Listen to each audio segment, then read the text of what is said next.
بسم اللہ الرحمن الرحیم۔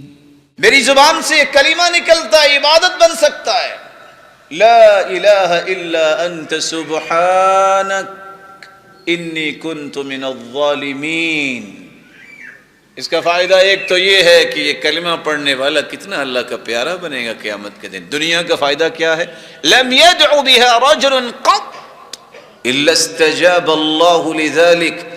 اللہ کے رسول فرماتے ہیں دنیا کی کوئی بھی بڑی سے بڑی مصیبت آ جائے، کوئی یہ پڑھ کے دعا کر دے اللہ اسے محروم نہیں کرتا، اس کی مصیبت کو دور کر دیتا، لیکن یقین شرط ہے۔